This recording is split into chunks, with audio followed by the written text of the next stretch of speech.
Welcome back to Carbon Bros. I'm Amy Westervelt. And I'm Daniel Penny, and we are back after a little hiatus to bring you our long-awaited mailbag episode.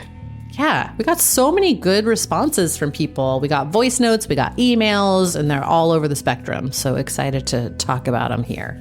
And yeah, some of these folks are in the climate movement. Others are people who are interested in the problems of toxic masculinity and had some ideas for us, shared their experiences, their questions. Some of the questions are more comments than questions. We like those too. Yeah, they're all really interesting and like really different perspectives. I was like, oh, our listeners are smart and thoughtful people. Thank you. Thanks for listening, guys. So without further ado, let's get into it.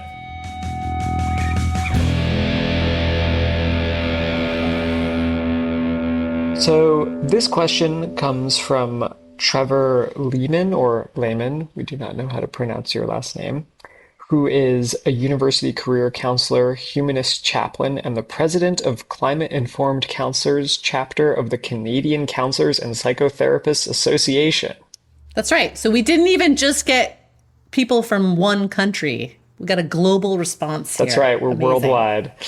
And Trevor's question was, I'm wondering if vocational psychology and theories such as Bluestein's psychology of working theory is ever explored as part of the de-radicalizing process in our current climate space. Though there is a lot of discussion about religious and internet radicalization, I'm wondering if teaching unionization/labor organizing as well as community building more generally can be incorporated into the present moment to alleviate tension through social change. Yeah, I loved this because I was like, oh, I have not thought about this at all. And I think it's a good idea.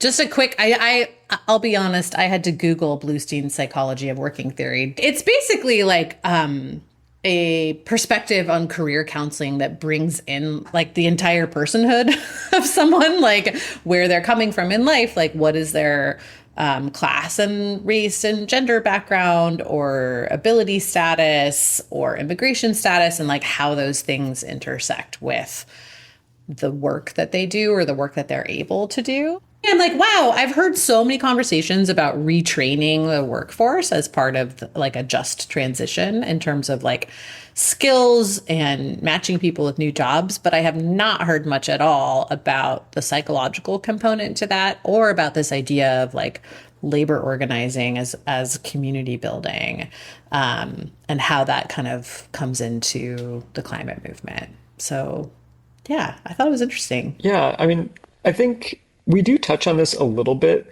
in a way with the discussion in episode 3 around the oil workers in Louisiana and who are all getting involved in carbon pipelines and this sort of allegiance to the fossil fuel industry and the way in which their like life opportunities are shaped almost completely by their region's dependence on the industry.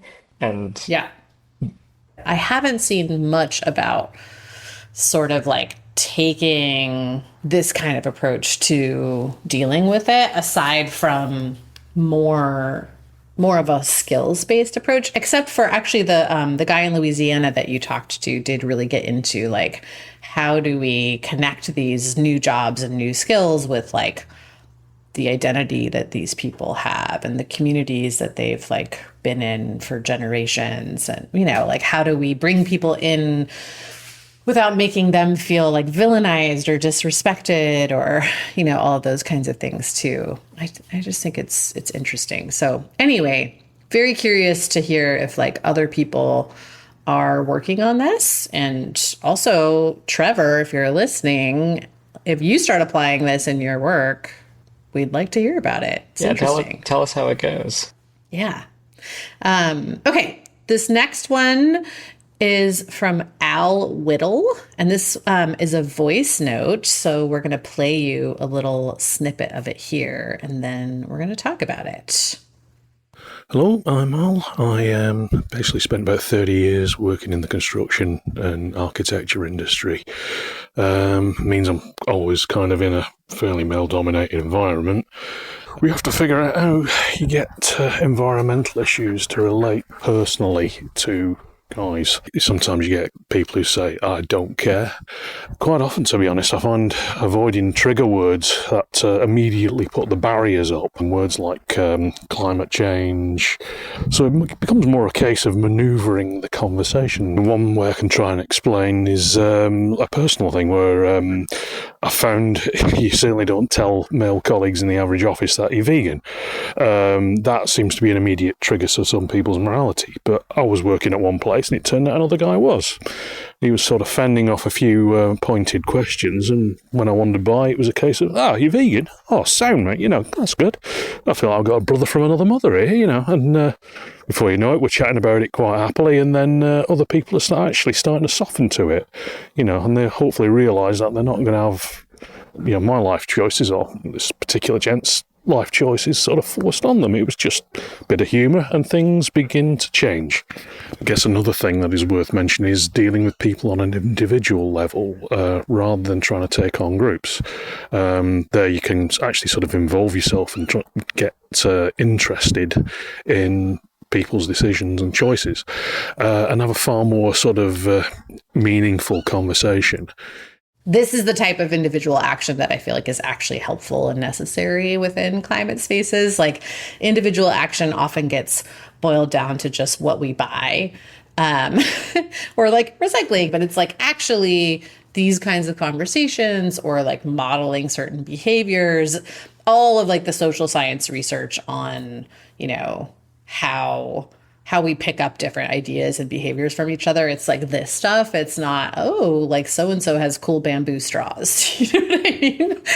Yes. So yes. like, as much as, because sometimes I feel like when we talk about, the very systemic efforts to obstruct climate policy, some people take that as like, it doesn't matter what I do individually.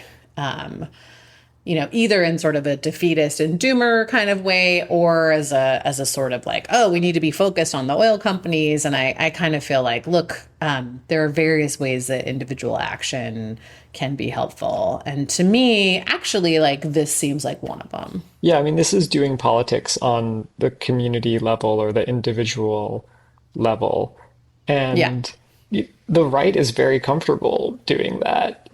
Like they're very correct. happy to think There's about no conversation too small. exactly. Yeah. There's no conversation Yeah. too small that can't be redirected to right-wing talking points, or especially Yeah. like the religious right. I mean, they spend so much energy personally proselytizing, right, Yeah. and Yeah. trying to convert people one by one, and it adds Yeah. up, right? So I'm not saying that you should spend your life as a zealot of the climate, trying to make everyone in your personal life talk to you about climate change. Um, but I do think, yeah, that there's absolutely room for redirecting conversations, and as he says, avoiding the third rails. Um, Yeah. that's Or the always things that like immediately make people defensive and yeah. Okay. The next one. Ooh, yeah, I want to have you read. Maybe just read this whole one because it's okay. pretty short. This is from Dan Stein. He is the founder and executive director of Giving Green, which is a group that advises on climate philanthropy, helping donors to navigate a complex landscape and direct their resources for maximum impact.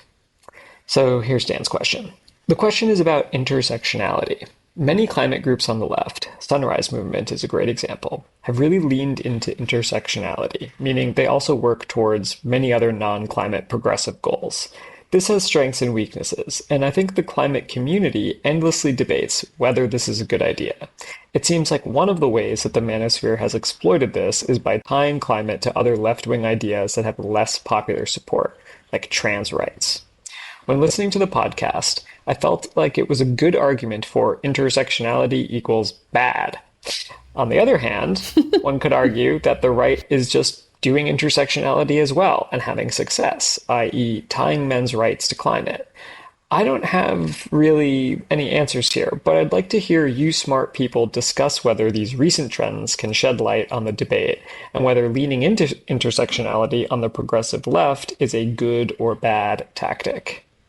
Ooh, okay. I've been thinking about this a lot lately because I feel like there is this like Ezra Klein wing of the Democrats right now who are um, like pretty consistently making the argument that intersectionality is a bad approach. And I would like to offer a counter argument to that. Okay, let's hear it. And it goes like this.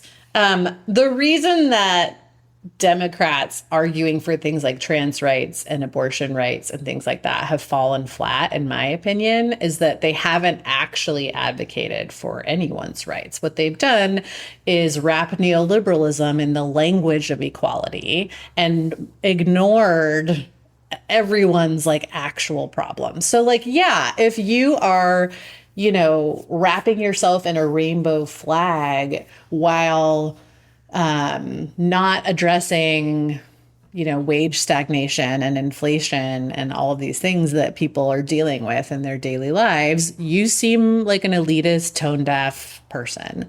That does not mean, which is how I feel like so many Democratic pundits have taken it, that like people are mad about trans rights. I don't actually think that if people's lives were working, you'd be able to get this many people riled up about trans rights. Like, is there an underlying hatred that can be tapped into? Of course. Can you tap into that hatred when people are doing well? A lot harder, like a lot harder. So this idea that like, oh, we got too woke and that's like the problem. I just don't think that that's true. And I think the biggest issue is that the progressive left hasn't really done intersectionality, hasn't done it like authentically, hasn't done it well, and hasn't actually addressed the biggest issue that's facing like, across all of those groups, which is basic civil rights and class issues. In my opinion, the biggest blind spot for both the Democrats and the climate movement is class. I cannot tell you how many times I have been in a room full of Climate Foundation people who I'm like, oh, like these people have no idea what it's like to look in their pantry and be like, how many different ways can I make lentils until I get paid? I'm just like, you guys have no idea. Like I had the experience like as I was, working on climate journalism stuff of like my having to like distract my kids while my car's being repossessed out of the driveway. And like, I'm just like, there's like a very, very slim percentage of people within this movement who like can relate to that in any way. And that is a problem. So I'm gonna kind of flip it. I actually, in a sense, agree that intersectionality is bad. I don't think that intersectionality is actually a very useful basis for politics because it seems, at least as it's played out in the last 10 years, to become a series of litmus tests and like purity tests where like and completely if down to just identity politics and that's it. Exactly. It's like if you want to be on the team, then like you have to agree with A, you have to agree with B, and you have to agree with C. And it becomes a very inward facing posture. That makes it very difficult to bring in so-called political independents who are a third of the electorate in the US. And a lot of people have like a mixed bag of political beliefs and opinions and some kind of problematic social beliefs. And just like a hefty serving of ignorance. Yeah, exactly. Exactly. Like we don't know what we don't know. And it should be okay to make mistakes and not be like, have your life ended. So I'm going to flip it and say, I actually think like solidarity is a much better political concept for the climate movement and for all the movements of the left to start thinking about. Of course, we're at the low watermark for union density in America.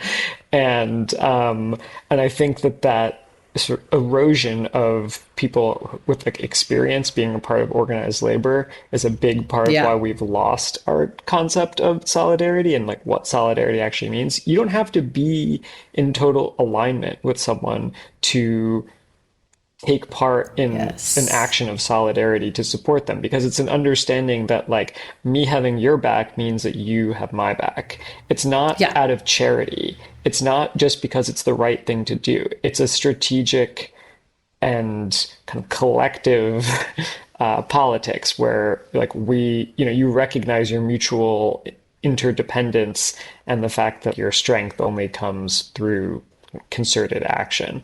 And your shared enemy. We're all like pointing everyone at these different groups that don't actually have power. Yeah. It's like, yeah.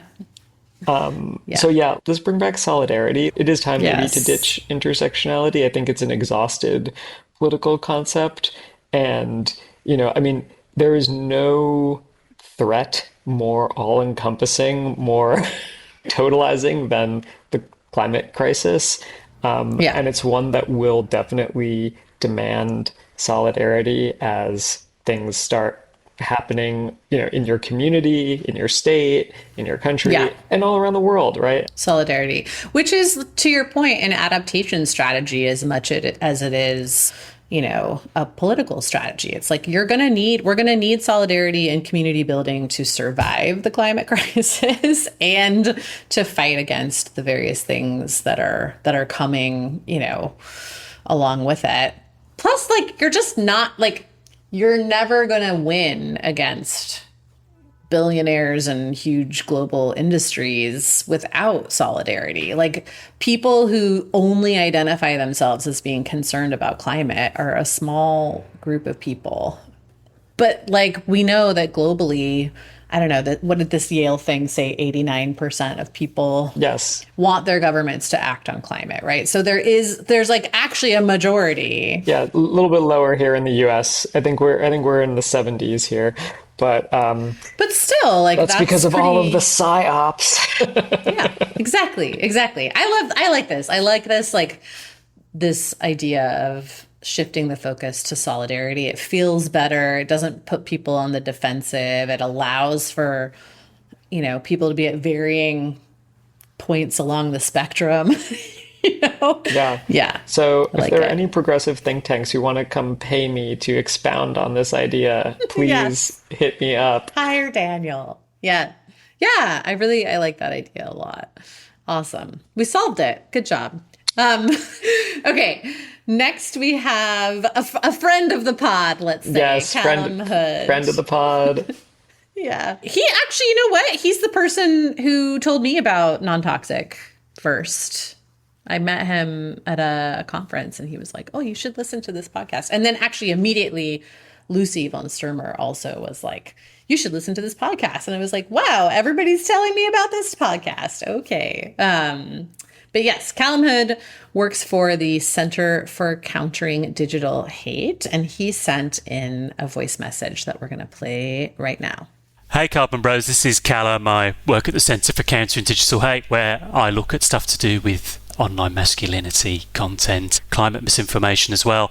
And one of the things I was thinking about while listening to the series and learning a lot was how primary is masculinity as a lever through which climate deniers persuade young men? Is it the culture war or substantial issues like climate come first, or is it the masculinity stuff comes first and is a way into these men to persuade them on a wider range of issues? I actually think this is a really interesting question, like what comes first? And I do wonder if like the masculinity stuff is a bit of a like lever or like an on-ramp to the Yes. other stuff. I mean, we saw this in Kayla's research too for Media Matters, right? That like these are, for the most part, these are not like a lot of the climate denier content is not like just that. It's like in a comedy podcast or in a whatever, like a wellness influencer podcast or whatever. And like they're coming there for a certain type of like male experience, not for climate denial. But as we saw, with your investigation of Michael Schellenberger, there are people who go from climate to masculinity. There is, as these two groups, climate deniers and the manosphere, become more and more intertwined, there are people who are drifting from the climate side and getting in on the masculinity grift. But I do think, Yeah. to your point, yes, for the average consumer, it starts with, fairly benign masculinity questions. Most people aren't thinking about climate one way or another. There are very few people who are worrying about like whether the ocean is becoming too acidic. But there are a lot of men who are worried about whether they're manly enough, right? Like that's a sort of Yeah. foundational part of like male psychology, that your masculinity is always shaky, is like needs Yeah. constant affirmation and firming up, and that you need to seek that instruction or validation or have images reflected back to you that teach you or kind of put down other alternatives. And I think really that's what's driving people into the funnel. Yeah, I think so too. I really think so. Okay, let's see. Laura Supple is next. So this is a voice note again. Hi, Drill Team. This is Laura in Denver. I absolutely loved the Carbon Bros miniseries. But one thing where I was like, how could you not talk about this? A basic premise of extractive capitalism is this idea of the zero-sum game, that if one is getting something, that means someone else is missing out. And everything is about competition, and there's no room for cooperation. And I think that a lot of movements have bought into the logic of a zero-sum game, that if we're talking about climate, we can't be talking about trans rights, or if we're talking about water and clean water, then we can't be talking about human rights. And we miss the fact that all of our movements are fighting different heads of the same monster. I think this actually kind of gets at the solidarity thing that you were just talking about. That it's not a zero-sum game of like, if we talk about trans stuff, then we can't talk about climate stuff. Or if we talk about women's rights, then we can't talk about solar panels or whatever. Though I think, interestingly, from inside the left, it can feel like a zero-sum game because they're all competing for the same dollars from the same Yes. donors. And Yeah. there is this sense that like, well, the issue du jour is X. So I'm putting I don't mean X, the company. Though that was an issue du jour. I think it's sort of like lost its luster, and now people are like, well, I'm actually more interested in AI. We're going to put our money, like the fickleness of funding. Yes, is a real it's a thing. huge problem. Yeah, And so I do think this sense of like all the different like interest groups are fighting among each other for attention or for money, that is kind of a real dynamic. this is a very key difference between the left and the right. This funding problem. Like I spent. So I have a book coming out next year, and I spent a lot of time researching like how different corporate interests and like billionaire interests kind of shaped the information environment. And one of like the focal points was think tanks. And so I spent a lot of time in a bunch of different archives looking at like, letters that Charles Koch wrote way back when and things like that. And so it's very, very clear to me that like there is a long view and a real sense of like investing in a talent pipeline and really understanding that like, oh, we need to actually shift the broader like landscape in which people are just thinking about things in general, that just like long-term funding commitments that do not exist on the left. Certainly not in climate spaces that I've seen. They have like a real magpie shiny penny problem in the like left funding space where, yeah, it's just like, ooh, this, ooh, that. I talked to someone the other day who like told me that their like nonprofit organization, as a response to Kayla's Media Matters paper that had all the like that graph with all the circles on it that showed like how So the much political orientation and of the different podcasts and what their listener count was. yeah, that like, and this is like a large nonprofit organization in response to just that one paper, which to me, not a knock on Kayla at all, but like was not new information. Everyone was like, oh my God. And they got rid of their entire like content and media team to like focus that budget solely on influencers. And I've seen like a lot of organizations are like, oh my God, what's our influencer strategy? Like, what's our, podcast strategy, this, that, the other, right? And I'm just like, And you saw that Taylor Lorenz story that she wrote for Wired about like the Democratic dark money in oh yeah, influencers, and then they were all like kind of coordinating, like, so do we take these $7,000 a post or whatever?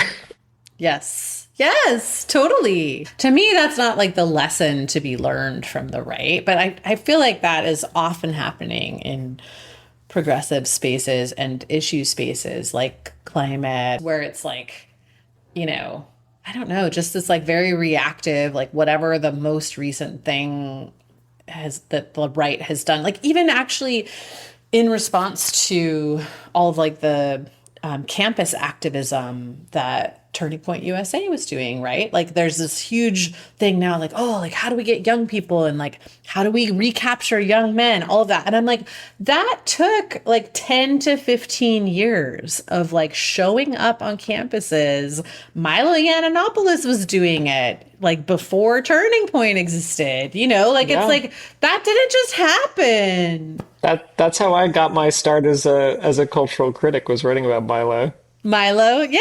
I'm like, that didn't just happen. Like, that was a strategy, and it was heavily funded and supported for over a decade before it like bore fruit. And I don't know if there's anything to compare it to on the left that has had like that level of, which is so funny because like if you spend a lot of time in right-wing spaces, which I do, to just listen to what's going on, they're really convinced that there's this like super well-funded, long-term culture war strategy. Like Leonard Leo's whole new thing right now is this like cultural organization that's fighting against that. And like, I'm like, I listen to these conversations and watch these presentations, and I'm like, I really wish that like anyone on the left was remotely as organized as they're afraid of us being. Our advice to avoid this problem: donors, Yeah. stay in your lane, keep Yeah. supporting the cause that you care about and that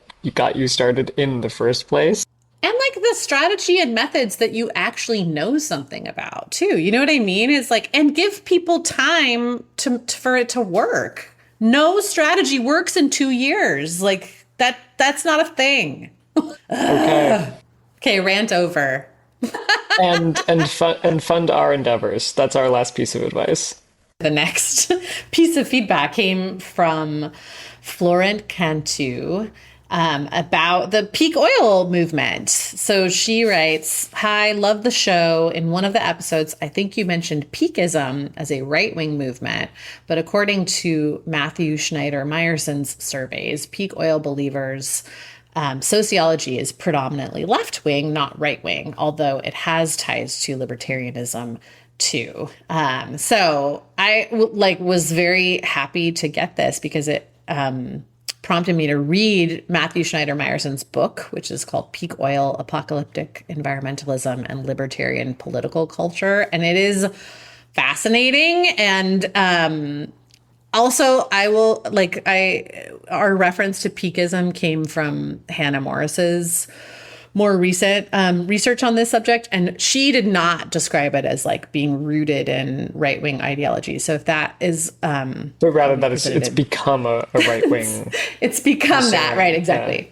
Right, exactly. So like if we presented it that way, that's my fault. Because we just kind of started at the point where it was already libertarian.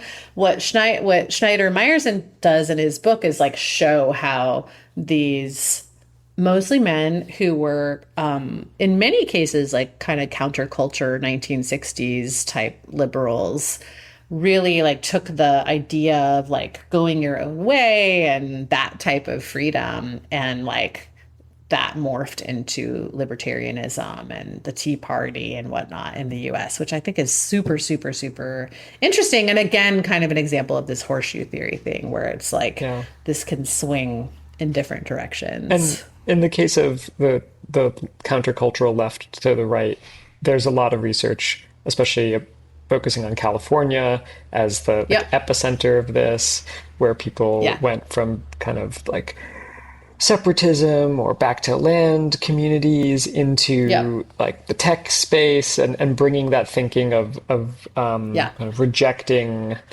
traditional boundaries of the liberal order and then becoming this kind of like libertarian project, which I think is quite interesting. And to your point, this concept of peak oil starts as a concern among the left, similar to the population bomb, which we talked about. Too much demand, not enough supply, and society, we're going to like hit a cliff and society's going to explode. Exactly. Yeah. And then you absolutely see this like in the roots of the tech industry and sort of the techno or like cyber libertarianism that we get today. So, oh God, I don't know if we should do this one or not. This last one. I'll read it. I can afford to be canceled. Okay. I won't say who this comes from. I'm going to protect the identity of the person. And also, FBI who's listening, this is parody. This is parody. This is not real. So this listener, who may or may not exist, wrote, "Hi, you asked for solutions not discussed on the 4th episode of Carbon Bros. And I have one that I totally understand if you don't, but a right-wing influencer was defeated in a debate recently, and a lot of people are cheering. The method was a bit unusual and usually preferred by the right, but I think with the right messaging, it could help get men on board. Sorry if this is the wrong address. I couldn't find one in the show notes." Wow. I do appreciate the way this is framed as a debate defeat. It was the ultimate defeat. But yes, Carbon Bros is not endorsing assassination. Let's be clear. No. But I do think, even though this is written in a very tongue-in-cheek way, it does raise an important point, which is, we've been doing this show. We've talked a little bit about political violence on the part of the right against climate protesters. Obviously, you've done way more work with Drilled in prior seasons on violence committed usually by the state or by the state on behalf of oil companies. Right. But this is a whole other animal, and we're living in an era, of just really alarming political violence committed by individuals who, this question of like right, left, like we don't even know. The shooter seems to just be like internet pilled. Right. And actually to have quite a lot of like confusion and complex ideas about like gender roles and identity and what's happening with the country and all of these kinds of things too, where it's like, I don't know. I feel like it's also, God, there's so much like propaganda and misinformation flowing around this that like, it's very hard to tell. Around Charlie Kirk's shooting. Yeah. Like it's hard to tell, what this person believed. And then, there's a lot of conspiracy theories around him not even being like him being a patsy. And it's like, it runs the gamut. So like, and I have not seen great evidence of anything. So I'm sort of like reserving judgment for when we know more. But the conversations around it, which actually remind me a lot of the conversations around Luigi Mangione and that whole Yes. Hashtag free Luigi. incident. Yeah, like that was also really interesting because he is another like not explicitly right or left person. I think a lot of commentators are missing that like a lot of younger people don't identify in that way and don't have these very explicit lines between the two. It's very vibes based. Yeah. A friend of mine was the NPR reporter who got like assigned to covering Luigi Mangione. Completely like coincidentally, she was on when the Mangione thing happened. And so she's now like the person who does like has kept on that. Yeah, with the case. Yeah. Because that still hasn't gone to trial. Like, no, I know. And so she'll put little Easter eggs in her posts for us where she's like, check out the picture of Luigi's shoes. Okay, nice one. What this writer brings up, anarchists had this whole idea of doing political assassinations in the late 19th and early 20th century. It was called propaganda of the deed. Right.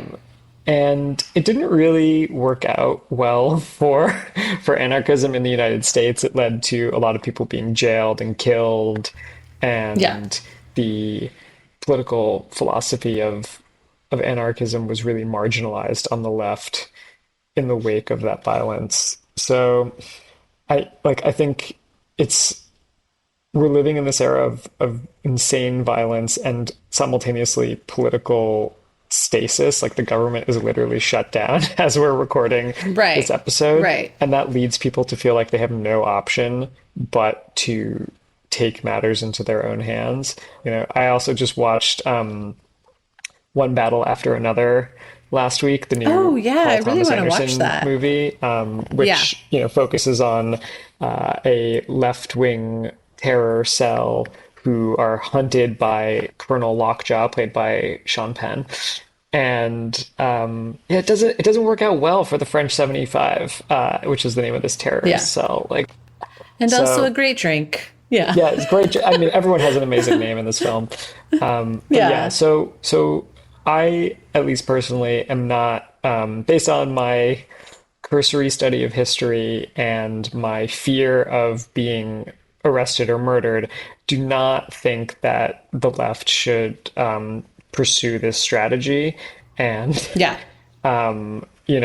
it's already, I think, it's being wielded by the right as a cudgel to crack down on legitimate civil disobedience and dissent in a way that's truly alarming. And I think, including climate, there are groups who are getting, threatened to have their nonprofit status taken away because they supposedly somehow advocate for a left idea that the Trump administration is now trying to classify as terrorism. They're doing that even with the No Kings protests. Like, I don't know if you saw Mike Johnson talking about those protests that are coming up, and he was like, it's a hate America protest that's all like Antifa and this, that, it's like, and pro Hamas, like they've kind of like set the groundworks, and then they're going to use that to justify, sending in the National Guard and locking people up and all of that stuff.